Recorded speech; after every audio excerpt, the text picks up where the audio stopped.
네, 안녕하세요. 그레이스하우스의 사이먼입니다. 오늘은 저와 함께 하나님께서 왜 나를 구원하셨는지에 대해서 한번 생각해 보면서 시작해 보겠습니다. 다들 하나님께서 왜 나를 구원하셨는지 아마 한 번씩 생각해 보셨을 것입니다. 혹은 하나님께서 과연 나를 구원하실까? 구원하신다면 왜 나를 구원하실까? 아직 고민하고 계시는 분도 있을 수 있습니다. 혹은 내가 천국 가는 구원은 받은 것 같지만 아직 이 땅에 살면서 나에게 필요한 치료와 공급과 돌보심과 돌파구와 같은 어떤 전포괄적인 의미의 구원을 기다리면서 이것을 어떻게 받아야 될지 몰라 고민하고 계시는 분도 있을 수 있습니다. 자, 그런데 저희가 이 구원에 대해서 한번 생각해 보면서 이 구원을 우리 편의 일에서 우리 쪽에서의 이유를 찾으면 우리가 오해하기가 쉬운 것 같습니다. 가령 이렇게 생각해 볼 수 있어요. 내가 구원을 받았는데 내가 모태신앙이야. 그런데 하나님께서 우리 가족의 신앙을 보시고 그게 좀 좋게 보시고 나를 구원하신 것 같다 라고 생각해 볼 수도 있고요. 혹은 내가 한 스물 몇 살에 구원을 받았는데 그때 내 마음이 좀 준비가 돼 있었어. 좀 구원을 위한 그 토양이 좀 준비가 된 것 같아. 그래서 혹시 하나님께서 나를 구원하신 건 아닐까 라고 생각해 볼 수도 있고요. 혹은 이 교회에서 봉사를 굉장히 많이 해요. 은사가 출중해요. 그래가지고 내 은사가 하나님 나라를 세우는데 되게 유익하네. 하나님께서 그래서 나는 구원하신 건 아닐까 라고 생각할 수도 있고요. 혹은 최대한 겸손하게 이야기해서 그냥 내가 너무 절실해서 내가 너무 절박해서 하나님께서 나를 구원하신 건 아닌가 라고 생각해 볼 수도 있습니다. 자, 그런데 이 모든 것들이 어떤 구원의 과정이나 구원의 열매들이 될 수는 있지만 사실 이것이 우리를 구원하신 이유나 원인이 될 수는 없습니다. 성경은 이 구원에서 이야기할 때 언제나 하나님 편에서 일을 우리에게 이야기합니다. 그리고 언제나 구원의 이유를 하나님께 둡니다. 성경에서 구원의 이유를 우리에게 두는 유일한 이유가 한 가지 있다면 그것은 바로 우리가 죄인이기 때문에 하나님께서 나를 구원하셨다라는 것입니다. 우리가 하나님의 영광에 이르지 못하는 죄인이기 때문에 우리가 구원이 너무나 필요한 죄인이기 때문에 하나님께서 나를 구원하셨다라고 말을 하는 것입니다. 자, 여기 로마서 말씀을 보면 그 예로 잘 찾아볼 수가 있는데요. 자, 율법이 육신으로 말미암아 연약하여 할 수 없는 그것을 하나님은 하시나니 곧 죄로 말미암아 자기 아들을 죄 있는 육신의 모양으로 보내어 육신의 죄를 정하사. 자, 여기 곧 죄로 말미암아 on account of sin. 이 죄 때문에 하나님께서는 자신의 아들이신 예수님을 육신의 몸을 입고 보내셔서 십자가를 지시고 구원을 이루게 하셨습니다. 왜냐하면 이 죄 때문에 우리가 연약하여서 할 수 없기 때문에 하나님께서 하셨다라고 말을 하고 있습니다. 성경에서는 언제나 이렇게 하나님의 이유를 우리에게 이야기해 줍니다. 우리는 죄인일 뿐이고 하나님이 그 죄인을 긍휼히 여기신 것이고 하나님께서 작정하시고 하나님께서 계획하시고 하나님께서 자신의 아들 예수 그리스도를 아끼지 아니하시고 하나님이신 예수님께서 십자가를 지시고 구원을 이루셨다라고 말을 해주고 있습니다. 그러니까 이 구원에 관해서는 우리 쪽에서 이야기할 것이 없습니다. 온전히 하나님이 다 하셨기 때문입니다. 그래서 우리는 이 구원을 이야기할 때 은혜로 구원을 받았다라고 고백을 하는 것입니다. 자, 여기서 그럼 이 은혜에 대해서 한번 같이 생각해 봤으면 좋겠습니다. 은혜. 다들 이 은혜란 말을 많이 들어보셨고 또 많이 사용하셨을 것입니다.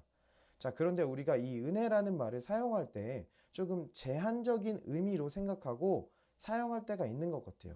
가령 이런 대화 들어보셨을 것입니다.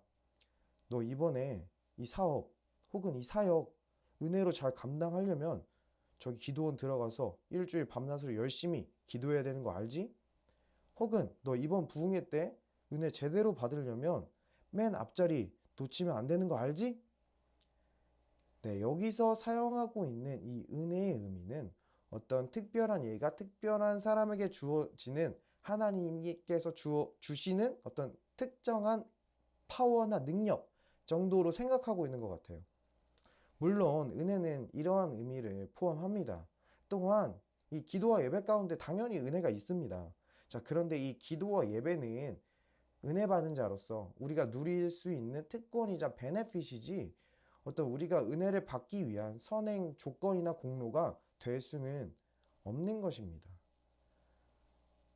자, 이 은혜는 본질적으로 값없이 받는 것이고 자격 없는 자에게 주어지는 것입니다. freely and undeserved 라고 표현을 해주고 있어요. 그러니까 우리가 이 은혜는 정말 우리가 완전히 망했을 때, 우리가 완전 밑바닥에 있을 때, 완전히 실패했을 때 우리는 은혜를 받을 수 있는 것입니다. 하나님의 사랑과 하나님의 완전한 지지를 우리는 받을 수가 있는 것입니다. 우리가 이 은혜를 정말로 은혜로 여기고 우리가 일에서 받는 어떤 수당이나 최대한 겸손하게 이야기해서 일한 것보다 조금 더 받는 어떤 보너스적인 개념이 아니라 정말 내가 값이 없는데 나에게 주어진 거구나. 자격이 없는데 나한테 주어지는 거구나. 이렇게 은혜를 은혜로 여기고 받을 때 그 은혜 가운데 하나님의 그 깊은 사랑을 느끼고 우리는 이 은혜 자체가 우리 안에서 능력으로 역사하는 것을 경험하게 되는 줄 믿습니다. 자, 그러면 이렇게 죄인이 은혜로 구원을 받았어요. 여기까지 온전히 하나님의 일이에요. 그럼 우리의 시선이 여태까지 하나님께 뒀어요. 자, 그럼 은혜로 구원을 받고 나서 그 다음부터는 다시 이 시선을 우리 자신에게로 가지고 와서 내 힘과 내 노력과 내 의지를 총동원해서 이 구원의 책임을 잘 감당하며 살아야 하는 것일까요? 아닙니다.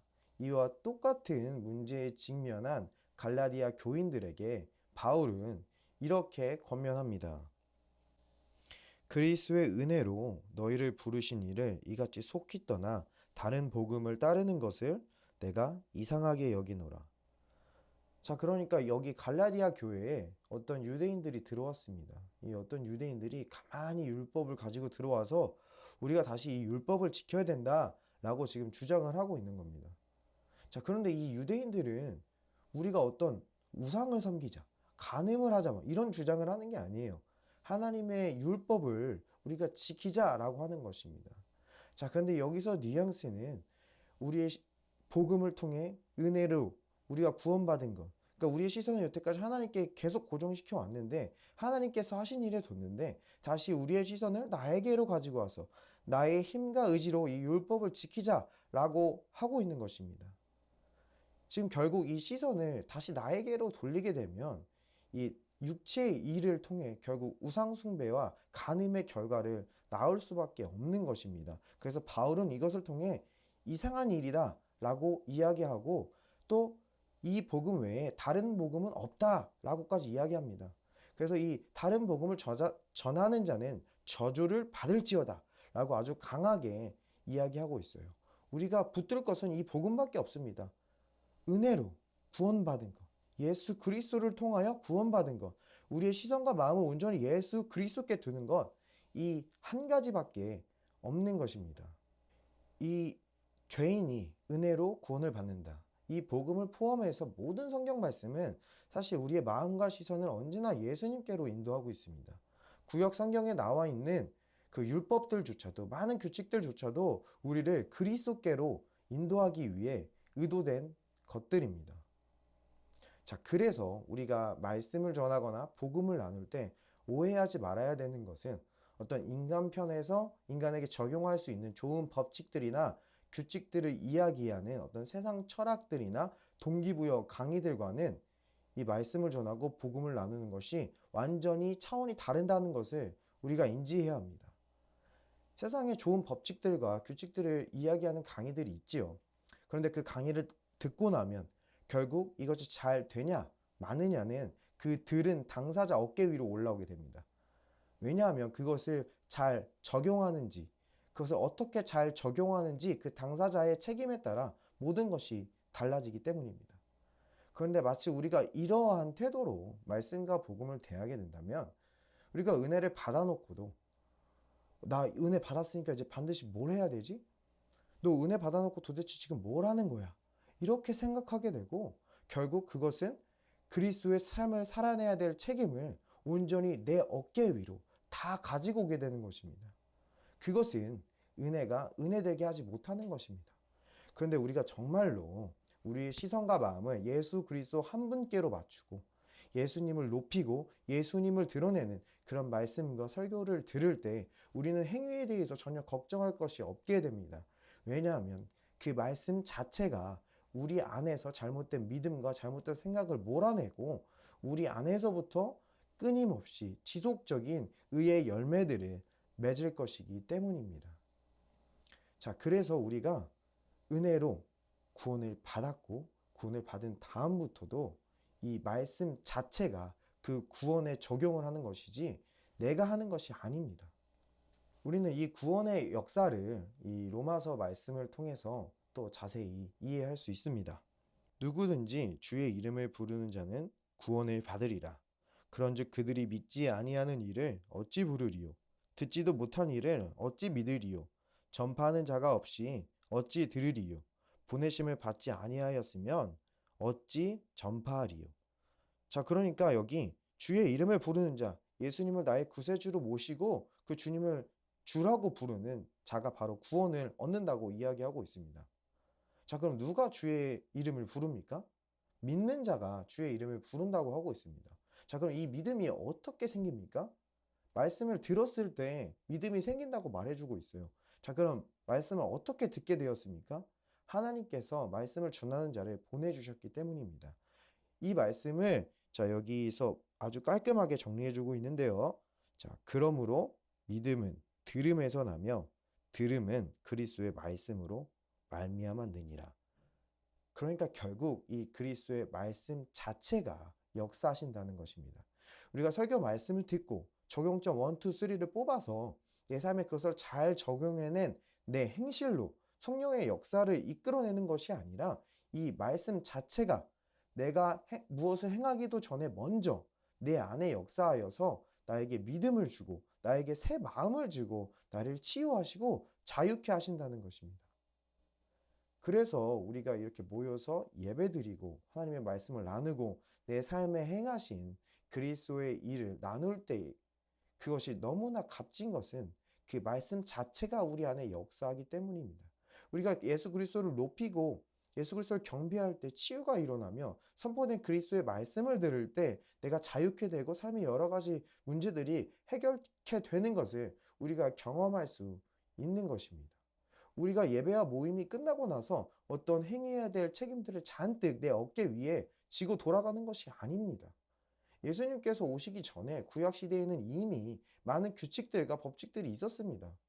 그것이 모자라서 예수님께서 거기다 무언가 더하려고 이 땅에 오신 것이 아닙니다.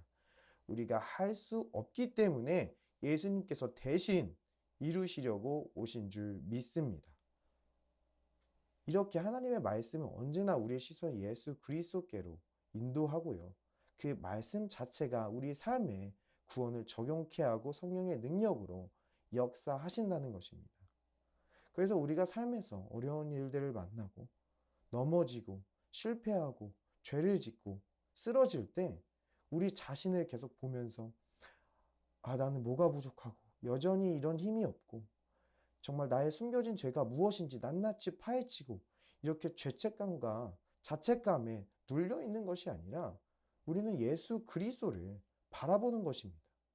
성경에서 말하는 진정한 의미의 회개는 어떤 반성적인 것을 넘어갑니다. 반성은 이 세상 사람들도 다 하면서 삽니다. 나에게 뭐가 부족하고 내가 뭐를 더 잘해야 되고 앞으로 잘하려면 어떻게 해야 되는지 다 자기를 점검하고 반성합니다. 성경은 계속 그렇게 나를 바라보고 나의 죄를 찾고 내 부족한 점을 찾고 거기에 매몰되어 살라고 이야기하지 않아요. 성경에서의 회개의 의미는 이 원어적인 뉘앙스도 내 마음을 새롭게 하다. 구약의 원어도 돌이키다. 우리의 시선 하나님께로 다시 돌이키는 거예요. 우리가 예수 그리스도를 바라보면 예수님께서 주시는 새 마음을 얻는 것이 회개입니다. 내가 잘못하고 실수했을 때 이런 나를 위해서 예수님께서 십자가를 지셨다고? 이런 나를 용서해 주셨다고? 하나님께서 이런 나를 버리지 않고 사랑하신다고? 오히려 예수 그리스도의 용서와 사랑을 느끼는 겁니다. 이 예수 그리스도의 용서와 사랑을 느낀 자가 예수님을 더 많이 사랑하게 되는 것입니다. 여기서의 이 사랑은 나의 애씀과 노력이 아닙니다. 이것은 우리가 예수님의 사랑을 먹고 자라면서 자연스럽게 맺는 열매입니다. 그래서 사도 바울은 어떤 간음과 우상숭배와 같은 것들을 육체의 일이라고 묘사합니다. works, 일이라고 묘사해요. 그런데 사랑, 희랑, 화평, 오래 참은 절제, 이런 것들은 성령의 열매라고 표현을 하는 것입니다. 이제 더 이상 우리의 싸움과 우리의 수고가 아닌 이 예수 그리스도의 은혜가, 그리스도의 말씀이 내 안에서 역사하게 하십시오. 우리가 말씀을 통해 그리스도를 바라보면 그 안에 담긴 하나님의 사랑이 너무나 크고 예수님께서 이루신 그 십자가 사역이 너무나 완벽하기 때문에 우리는 평안을 얻을 수밖에 없고 안식할 수밖에 없게 됩니다.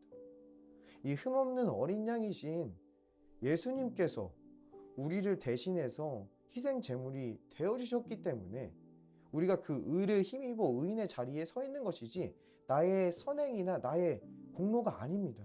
이 예수님의 의 때문에 우리는 성경에서 말하는 의인에게 해당하는 모든 축복을 우리가 받을 수 있는 거예요.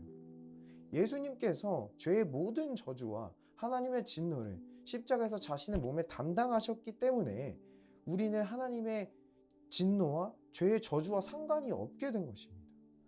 예수님께서 채찍에 맞으셨기 때문에 내가 치유를 받는 것이고 그가 고난 당하셨기 때문에 내가 평안을 누리게 되는 줄 믿습니다. 지금도 이 말씀을 나누는 중에도 하나님의 말씀은 우리 안에서 역사하고 계십니다. 치유가 필요한 이가 있다면 그 질병의 근원부터 그리스도의 손으로, 그리스도의 치유의 손으로 만지시고 계시고요. 자유가 필요한 이가 있다면 어떤 죄와 속박에서 예수 그리스도의 보혈이 그 모든 사슬을 다 끊어내고 있는 줄 믿습니다. 공급이 필요한 이가 있다면 하늘의 문을 여시고 하늘의 공급을 쏟아 부어주시는 줄 믿습니다. 네, 이렇게 좋은 예수님을 아직 나의 구원자로 모시지 않는 분이 있다면, 지금 이 시간 이 예수님을 나의 구주로 영접하고 싶으신 분이 있다면 저와 함께 이 기도를 따라했으면 좋겠습니다. 예수님, 저를 위해서 십자가에서 피 흘려 죽으시고 나의 모든 죄를 씻기시고 나를 의인의 자리에 앉혀주시고 하나님을 나의 아버지라 부를 수 있게 하시니 감사드립니다. 내가 주 예수님을 나의 구주로 영접하길 원합니다. 감사합니다. 예수님의 이름으로 기도합니다. 저희 다 같이 함께 예배한 모든 이들과 함께 기도하길 원합니다. 수고하고 무거운 짐진 자 다 내게로 오라. 내가 너를 쉬게 하리라. 예수 그리스도께서 십자가를 지심으로, 무거운 십자가를 그의 어깨 위에 지심으로 나의 어깨는 안식을 얻습니다. 그리스도께서 가시면류관 쓰심으로 나의 모든 고뇌와 스트레스는 예수 그리스도의 보혈로 씻깁니다. 주님께서 이 땅에 한 알의 밀알이 되어 죽으셨기 때문에 우리는 예수 그리스도의 풍성한 생명, 아주 풍성하도록 누리게 되는 줄 믿습니다. 예수님의 이름으로 기도합니다. 아멘.